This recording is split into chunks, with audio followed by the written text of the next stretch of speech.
Genesis chapter 2. Thus the heavens and the earth and all the host of them were finished. And on the seventh day God ended his work which he had done, and he rested on the seventh day from all his work which he had done. Then God blessed the seventh day and sanctified it, because in it he rested from all his work which God had created and made.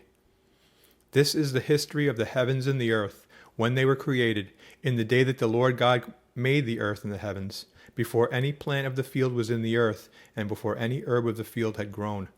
For the Lord God had not caused it to rain on the earth, and there was no man to till the ground. But a mist went up from the earth and watered the whole face of the ground.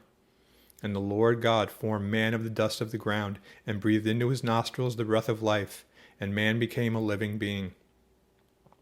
The Lord God planted a garden eastward in Eden, and there he put the man whom he had formed. And out of the ground the Lord God made every tree grow that is pleasant to the sight and good for food. The tree of life was also in the midst of the garden, and the tree of the knowledge of good and evil. Now a river went out of Eden to water the garden, and from there it parted and became 4 riverheads. The name of the first is Pishon. It is the one which skirts the whole land of Havilah, where there is gold. And the gold of that land is good. Bdellium and the onyx stone are there. The name of the second river is Gihon. It is the one which goes around the whole land of Cush. The name of the third river is Hiddekel. It is the one which goes toward the east of Assyria.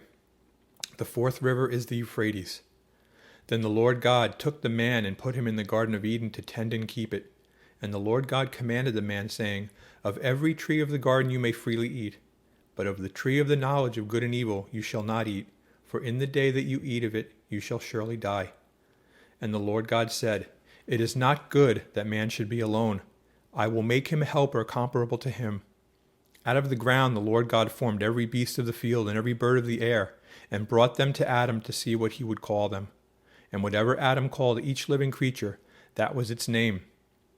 So Adam gave names to all cattle, to the birds of the air, and to every beast of the field. But for Adam there was not found a helper comparable to him. And the Lord God caused a deep sleep to fall on Adam, and he slept. And he took one of his ribs, and closed up the flesh in its place. Then the rib which the Lord God had taken from man he made into a woman, and he brought her to the man. And Adam said, This is now bone of my bones, and flesh of my flesh. She shall be called woman, because she was taken out of man.